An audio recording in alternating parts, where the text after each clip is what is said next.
자, 오늘은 이제 34번째 꾀예요. 뇌천 대장. 지난번에 천산 돈꾀를 나갔는데, 돈꾀는 사람이 이제 때가 안 되니까 숨는다는 뜻에서 숨을 돈자를 썼지요. 궤 이름 돈입니다. 여기는 이제 사람이 마냥 숨을 수가 없죠. 뭐 가을 되면은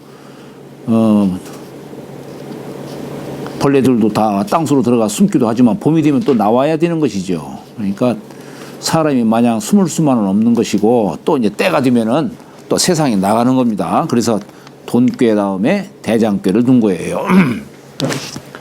대장은 이제 세상에 나가는 뜻이죠.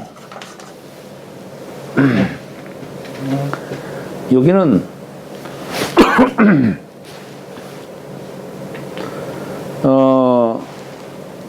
진화련 우레가 있고, 여기는 밑에는 감중년, 건삼년 하늘이 있죠.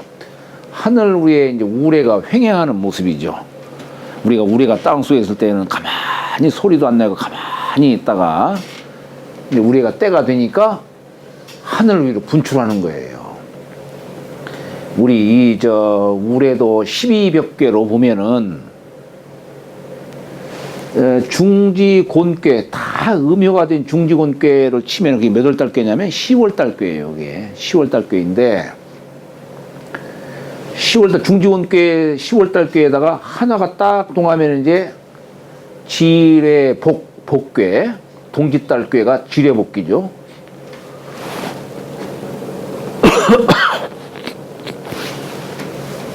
그러다 또 하나가 동하면은 서달, 또 하나가 동하면은 이제 지천 태괴 정월달, 요거 하나가 동하면은 이제 2월달 꾀가 되죠. 2월달이면은 입춘우수 경칩춘분, 경칩절이죠. 말하자면은 땅 속에 있던 우레가 이제 하늘 위로 올라간 거예요. 그래서 소리를 막 지르죠. 우르르 소리를 지르고 이제 비도 부르고 하니까. 그러니까 땅 속에 있던 벌레들이 다 놀래 깨어나죠. 그게 이제 뇌천 대장의 상입니다.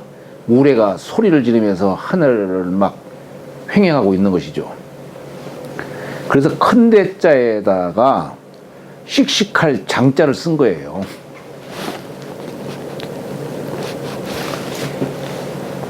여기 이게 큰 대자는, 되게 큰 대자는 이게 하늘을 상징하는 겁니다. 원래 하늘천자를 한일자에다가 큰 대자를 쓰죠. 네, 한자 큰 대자 써요. 이게 하늘천자를 썼지만은 사실 하늘은 요 하나를 가리키는 건데, 하늘은 하나다라고 하는 것은 결국 하늘이 원형임을 얘기하는 거예요. 아이고, 이상하게.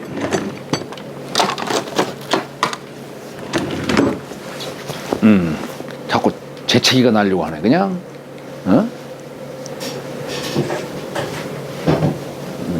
잠깐만요.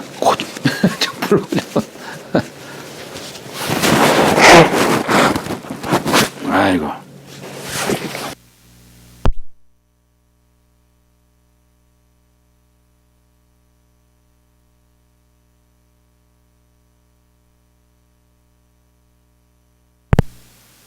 이 하나라는 건 뭐냐면 시작도 없고 끝도 없다 이런 얘기예요. 상으로 말하면 원이요. 원. 이걸 하나로 보는 거예요. 또는 이 천지간의 이 무형의 기, 허공의 이 무형의 기. 근데 이것이 여기에서 모든 만물이 다 생겨나잖아요. 이 하나에서. 그러니까 그 하늘이 만물에 베푸는 그 은택이 참으로 위대하다 이런 얘기예요. 위대하다. 그래서 고흥자께서도 건꾀에서 하늘을 뜻하는 건꾀에서 대제라 한 거예요. 대제라. 위대하구나. 하늘의 건이여. 이렇게 얘기를 하는 겁니다. 그래서 그래서 우리가 한일자에다가 큰 대자를 써서 하늘천자로 썼지만, 요 대라고 하는 것은 뭐냐면, 요 하늘의 이 한일자, 하나는 부동수예요. 하나는 부동수라. 말하자면은, 우리 이 도라는 게 있는데, 이 도라는 건 하나의 근본의 이치죠. 근본을 담고 있는 것이죠. 여기서 모든 것이 발현되는 거 아니에요. 큰 대자를 쓰는 거예요. 이건 근본의 원리로서 말하는 것이고, 이건 발현된 현상을 말하는 겁니다. 이게. 그러니까 이게 여기다 한일자를 빼고 큰 대자를 썼지만, 이건 현상으로서 크다는 뜻을 얘기한 거예요. 그래서 이게 건괴상에서 나오는 거예요. 건괴상에서. 장자는 씩씩장자예요. 옆에 이렇게 쓴 것은 이게 나무조각 장자예요. 이게 나무를 뜻하는 글자로서 옆에다 또 이렇게 쓴 것도 있어요. 이건 나무조각 편. 왼쪽에 있는 건 장이고 오른쪽에 있는 건 편인데 똑같은 거예요. 우리 소정자 쓸 때 보면 이렇게 쓰죠. 눈목자 쓰고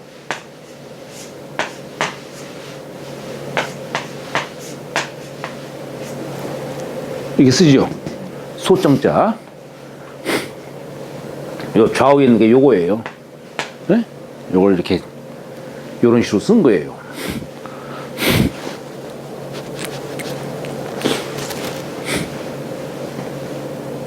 그러니까 이게 솥이라는 것이 나무로 불을 떼가지고 밥을 익히는 그런 뜻을 담고 있는 겁니다.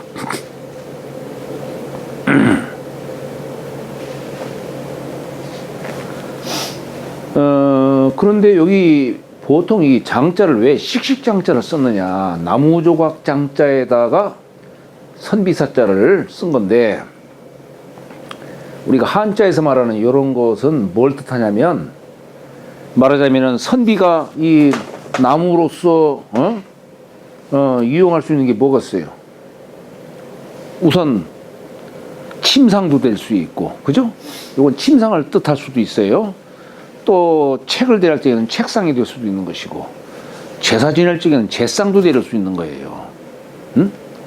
거기에 이 선비라고 하는 자 예를 갖추는 뜻입니다. 우리가 선비예도라고 하는 것은 군자지도는 중용예도 나오듯이, 아이고 이놈 코가 왜 이렇게 나 참 그거 이상하네. 에어컨 끄면은 좀 추울라나요? 에어컨 끄면 아니 글쎄 저거를 보고 이거 틀면 안 돼요? 바람이 들어와서 그런가 어떻게 그냥 코가 자꾸 재채기 날듯하고 그러네 그냥. 자, 이게 뭐냐면, 우리 저 중용에 보면은 군자지도는 조단호 부부다. 군자애도는 어디서부터 시작되느냐? 부부간의 도에서부터 시작된다는 얘기요. 부부애도가 어디겠어요? 침상에서 함께 하는 거 아니겠어요? 거기서부터 군자애도가 시작된다는 얘기예요. 여기에 이 장이라고 하는 것이 바로 예를 갖춘 모습을 말하는 겁니다. 예를 갖춘 모습.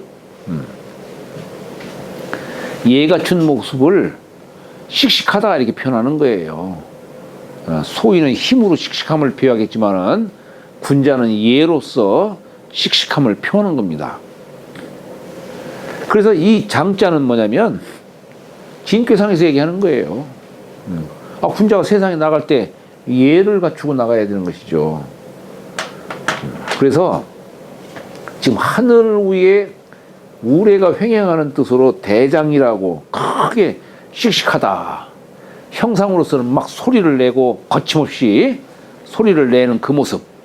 그 뜻으로 얘기를 할 수도 있지만은 또 이게 지금 건삼년 하늘괴 위에 진하련을 얘기했어요. 이게 뭐냐면 우레가 지금 하늘을 밟고 있는 상이에요. 우레는 사람 신체로 말하면 이거 발로 얘기할 수 있죠. 발족. 우레는 지는 족이하라. 이 족으로 얘기를 할 수 있어요. 거는 수요, 지는 족이요, 뭐 가는 수요, 뭐 이렇게 8개 상을 갖고 얘기를 하죠. 그러니까 하늘의 도를 밟고 나가는 뜻이에요. 이게 여기 하늘이니까 하늘 위에 진괴가 있으니까 하늘을 밟고 나가는 거. 이게 뭐냐면 천도에 부합해서 나가는 그런 뜻이 담겨 있는 거예요. 이 대장이라고 하는 뜻이. 군자가 세상에 나갈 적에는 바르게 나가야죠. 천도에 부합해서 나가야죠. 그런 의미에서 이 뇌천 대장괴를 설명을 하는 겁니다. 우리가 이게 바로 이제 예로서 나가는 걸 말하는 거예요. 예로서. 근데 우리가 논어구절에도 보면은 극기복례 우예다. 이 우예라 이렇게도 얘기해요. 극기 복례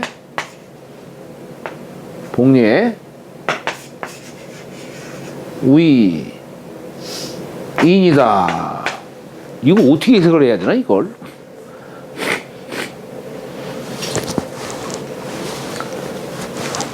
아이고.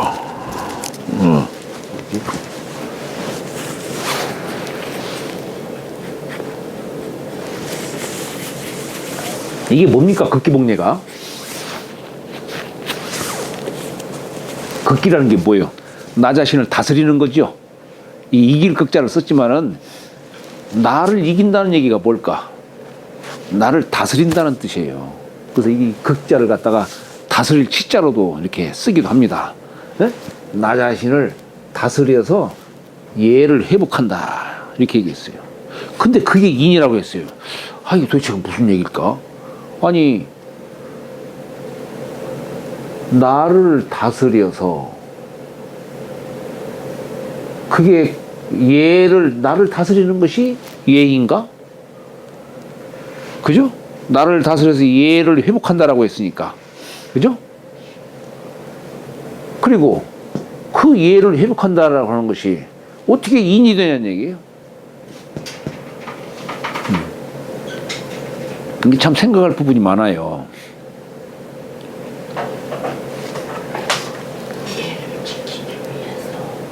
우리가 예는 왜 필요합니까? 예라고 하는 건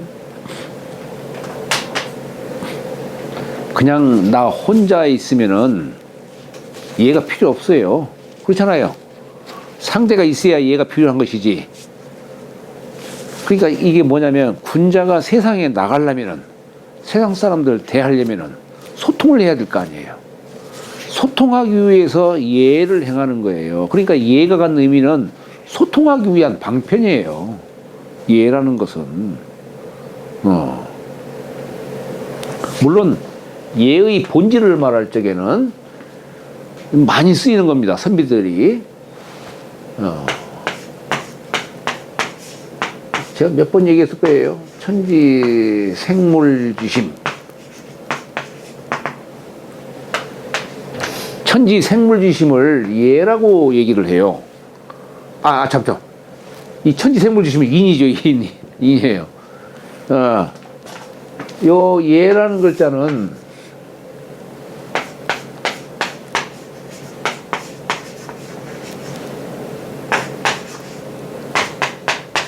제가 몇 번 썼어요, 제가 이걸. 젊은 여라.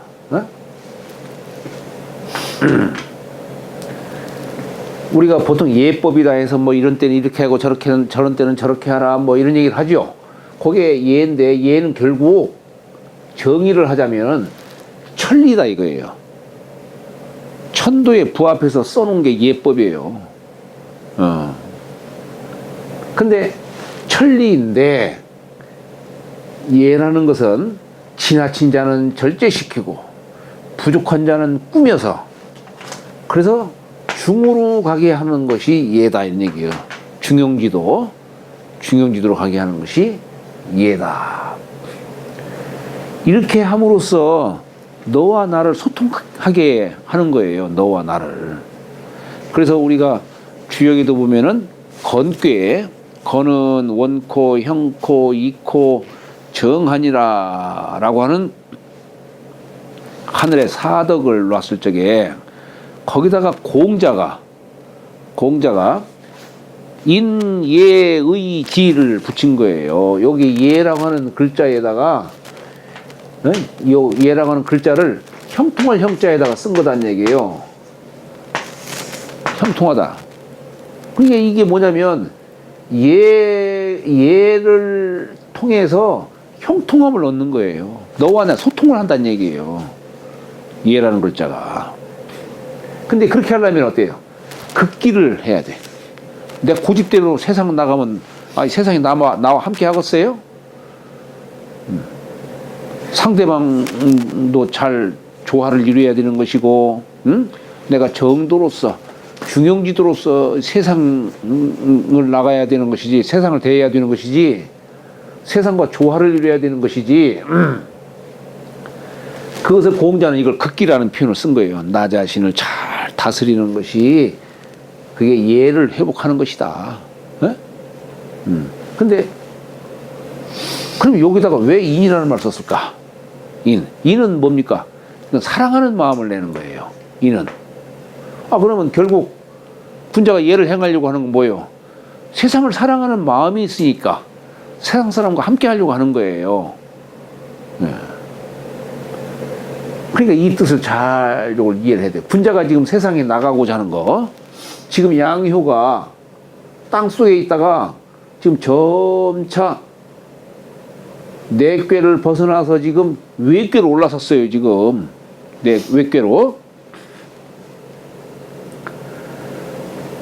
이제 세상에 나가서 도를 행하는 그런 뜻이 되는 겁니다. 그래 여기다가 대장이라고 표현을 했는데, 자, 대장은 이정하니라. 아니 근데 대장이 이렇게 참 맥힘이 없고 그냥 우레소리를 내가면서 세상을 그냥 횡행하고 그러는데, 명성을 떨치고 그러는데, 아니 여기다가 왜 이정이라는 표현을 썼을까? 왜 이정이라는 표현을 썼을까? 지난번 천산동교에서는 도는 소이정이라고 했어요. 도는 형하니 소이정하니라. 그거는 소인이 이정해야 된다. 바르게 해야만 이롭다라고 이렇게 했는데, 여기는 막연하게 그냥 바르게 하면 이롭다 얘기 됐어요. 여기는 사실 양을 기준으로 하는 거기 때문에 큰 대자를 붙여가지고 소이정이 아니라 대이정이라고 이렇게 표현을 해야 되는데, 단지 여기다가는 그냥 이정이다 이런 표현만 쓴 거예요. 이건 뭐냐면 굳이 여기다가는 대라는 말을 안 써도 주역이라고 하는 것은 군자지학이에요. 그래서 군자를 중심으로 얘기를 하는 거기 때문에 굳이 군자를 안 집어넣은 것 같다는 얘기예요. 말하자면은. 그래서 그냥 이정이라고 한 것이고, 아니 근데 여기 괴상을 보고 본 데는 이건 진하련 우레꾀가 뭐 맥힘이 없이 그냥 소리를 막 지르러대면서 세상을 횡행하는데 왜 여기다가 이정이라는 표현을 썼을까? 정함이 이롭다라고 얘기를 한 거예요. 정함이 이롭다.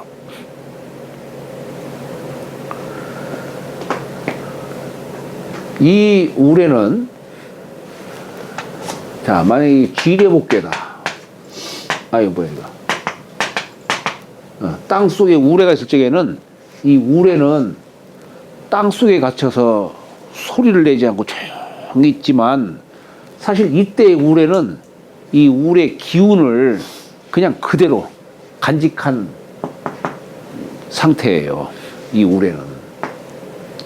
어린애가 세상에 나가지 않고 집안에 가만히 있지만 그 어린애가 어때요?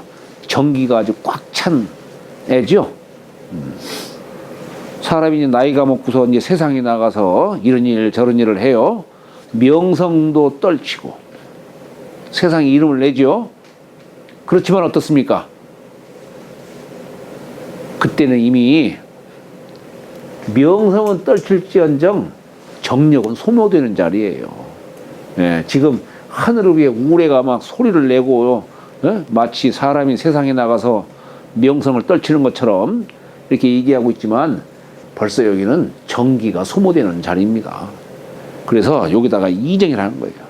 정함이 이로우니라.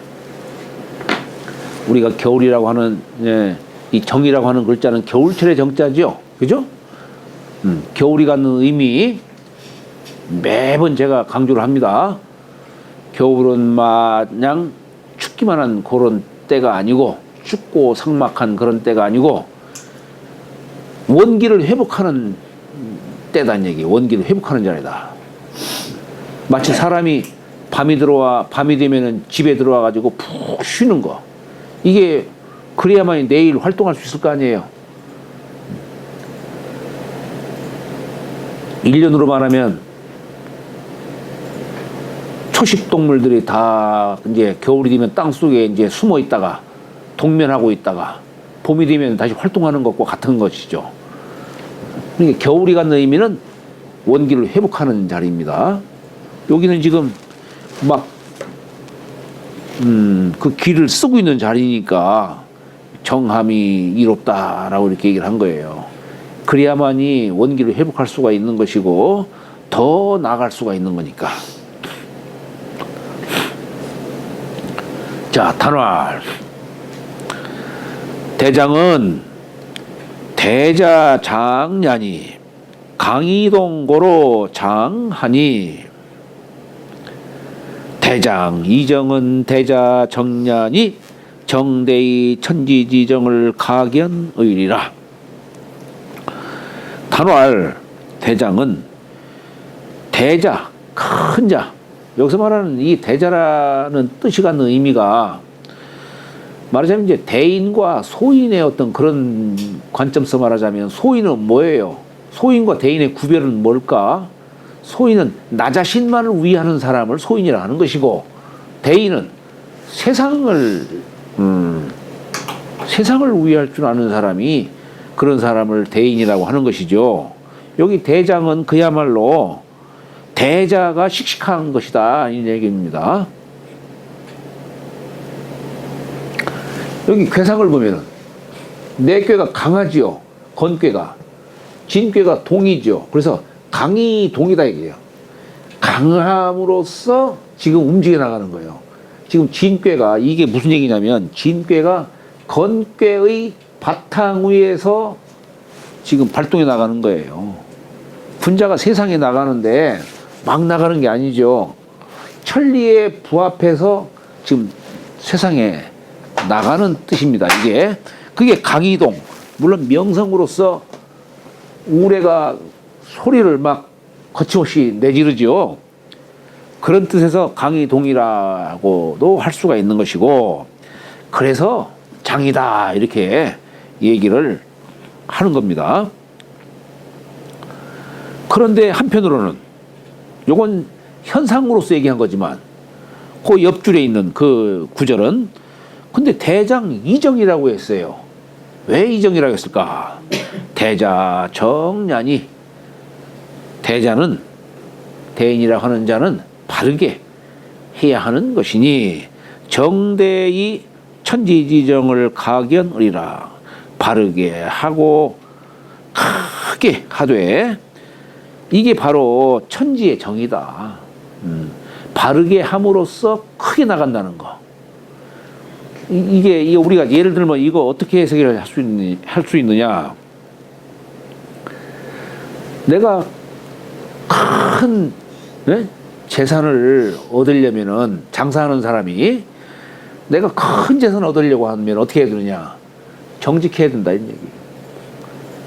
남한테 사기치고 하는 사람들은 작게 볼 수 있을지는 몰라.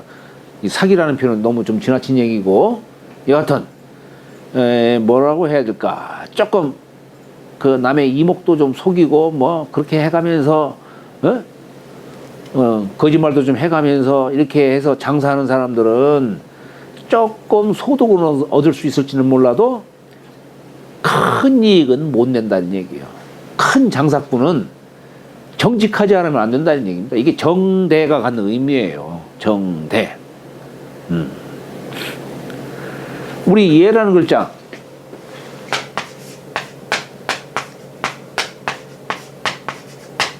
이 예가 갖는 의미가 바로 그거예요. 예라는 글자가 뭡니까? 한편으로 이게 볼시변이죠. 물론 이게 제기 위에 뭐 산의 진미를 올려놓은 재물을 올려놓은 모습이에요. 제기 위에 신에게 천신할 재물을 올려놓은 모습이 요게 보글자인데, 근데 이 전체적인 뜻은 뭡니까? 이게 풍성할 풍자죠. 이게 풍성할 풍자예요. 풍대하다. 풍자의 뜻이에요. 이게 무슨 얘기냐? 왜 사람들이 예를 행하려고 하겠어요?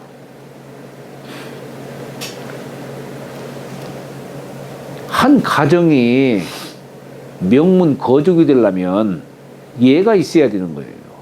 예가. 한 조직도 큰 조직으로 성장하려면 그 조직 체계가 예로서 이루어져야 돼요. 나라도 마찬가지입니다. 한 나라도 예가 있어야만이 그 나라가 부유한 나라가 될 수 있다는 게, 풍대한 그런 나라가 될 수 있다, 이런 얘기예요. 이 예라고 하는 글자가 바로 이런 뜻입니다. 큰 대자를 얘기하는 거예요. 큰 대자. 큰 대자를 얘기하는 거예요. 그래서 대자는 정년이 정대의 정으로서 대가 되기 때문에 그런 겁니다. 그래, 이걸 통해서 천지의 정을 볼 수 있다는 얘기예요. 천지의 사이에 드러나는 정을 볼 수 있다, 이런 얘기입니다. 지금 상활 뇌제 천상이 대장이니 군제 이하야 비례분리 하나니라. 비례분리 하나니라. 우레가 지금 하늘 위에 있어요.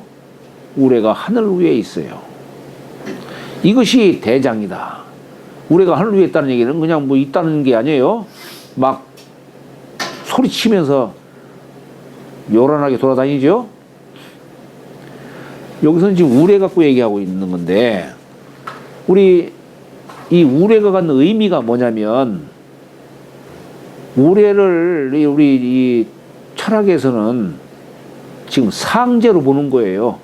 우리 저 문왕팔귀에 보면은 제출호진이라고 했죠. 제출. 상제가 진방에서 나온다는 얘기예요. 문왕궤에서 보면은 상제가 진방에서 나온다. 왜 우레를 상제의 상으로 보느냐? 우레는 봄이 되면은 땅 속에 있다가 이제 올라오죠. 올라와서 비도 부르고, 그래서 만물을 기릅니다. 여름철 180여일을 하늘거리를 우레 기운이 횡행하면서 만물을 길러요. 그러다가 가을이 되면은 땅 속으로 들어가요. 그래서 그러면 우레가 하는 역할이 없지 않느냐? 그게 아니죠. 땅 속에 들어가서 음사한 기운으로부터 보호를 해줘요. 땅 속에 있는 뿌리며 벌레며 동물들, 이 동식물들을 우레가 보호를 해준다는 얘기예요. 그래서 이 우레는 1년 365여일을 만물을 기르고 보호하지 아니함이 없다, 이런 얘기예요. 만물을 다 길러주고 다 보호해주고, 그렇기 때문에 우레를 인군의 상으로 얘기를 하고, 그래서 우리가 우레진자를 통해서 진로하셨다, 이런 말 하지 않습니까? 진로하셨다. 왕이 노하는 걸, 성질내는 걸 진로하셨다, 이런 말 써요. 그러니까 이 우레가 갖는 의미는 문왕팔귀에서 상제의 뜻으로 이렇게 상제를 상징적으로 표현한 겁니다. 문왕팔귀에서. 복귀팔귀에서는 천지 정의하이며 산택이 통기하며 하늘 갖고 해서 하늘 천자로 썼어요. 근데 문왕팔귀에서는 번째 나오는 글자가 상제제자, 제출 호진하야. 네, 제호 손하이며 상견호리하이며 지역호걸 하면 이렇게 나오죠. 그래서 이게 우레가 하늘 위에 있는 것이 대장이니 군자가 세상에 나가서 세상을 기르는 겁니다. 예로서 세상에 나간다라고 해서 대장이라 한 것이고, 그렇게 함으로써 세상 만물을 기를 수가 있는 것이죠.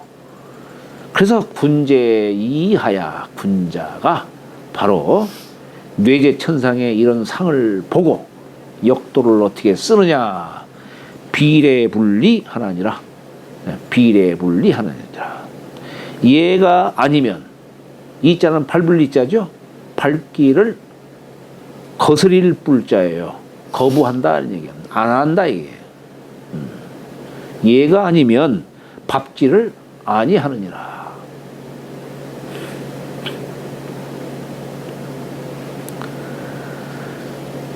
그 옛날에 안현이 안자의 제자입니다. 안현이 공자에게 인을 물었어요. 인이 뭡니까? 하니까 이제 이 말씀 한 거예요. 극기복례가 위인이다. 그러니까 좀 자세히 말씀해 주시죠. 청기목 하나이다. 이렇게 얘기를 한 거예요. 그러니까 공자가 여기서 뭐라 했냐면, 비례불시하이며, 얘가 아니면 보지 말고, 눈, 얘가 아니면 듣지 말고, 귀, 얘가 아니면 말하지 말고, 입, 그죠? 얘가 아니면 움직이지 말라.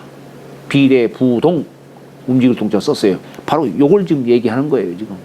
요걸 옛날 선비들은 사물잠이라고 해요. 사물잠.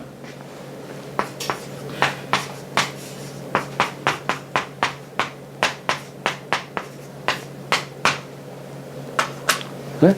비례 물시, 요 사물, 말물자, 비례 물시하이며, 비례 물청하이며, 비례 물언하이며, 그죠? 비례 물동하라 이런 얘기예요. 보지 말고, 듣지 말고, 말하지 말고, 움직이지 말라. 여기 사물이랑 그 유명한 사물잠. 그게 여기 비례분리의 뜻으로 얘기를 하는 겁니다. 이게 왜 그러면 비례분리라고 했느냐? 이게 바로 이제 건괴가, 그래서 건괴가 대를 상징하는 것이고, 결국 곧 이 예를 의미하는 글자예요. 여기 예. 예라고 하는 것은 천리요, 그리고 지나친 자는 절제시키고 부족한 자는 꾸며서 중으로 나가게 한다는 거. 결국 하늘을 얘기하는 것이죠. 건괴가. 여기 분리는 뭐냐? 바로 진괴요. 진은 족이니까. 그러니까 얘가 아니면 밟지를 않는다 이런 얘기예요. 늘 건괴를 채로 삼고서, 바탕으로 삼고서 요 건괴 위에서 진괴가 움직이는 거예요. 건괴 위에서 진괴가 움직이는 겁니다. 늘 밟아 나가기를 천리에 부합해서 나가는 거예요. 말하자면은 건괴는 가만히 그쳐 있는 것이죠. 우리가 고요함으로써 이 동을 갖다가 주재하는 거예요. 지금 하늘이 요 하늘 입장에서 말하면 건으로서 지금 동을 잡고 있는 거예요. 주재하고 있는 거예요.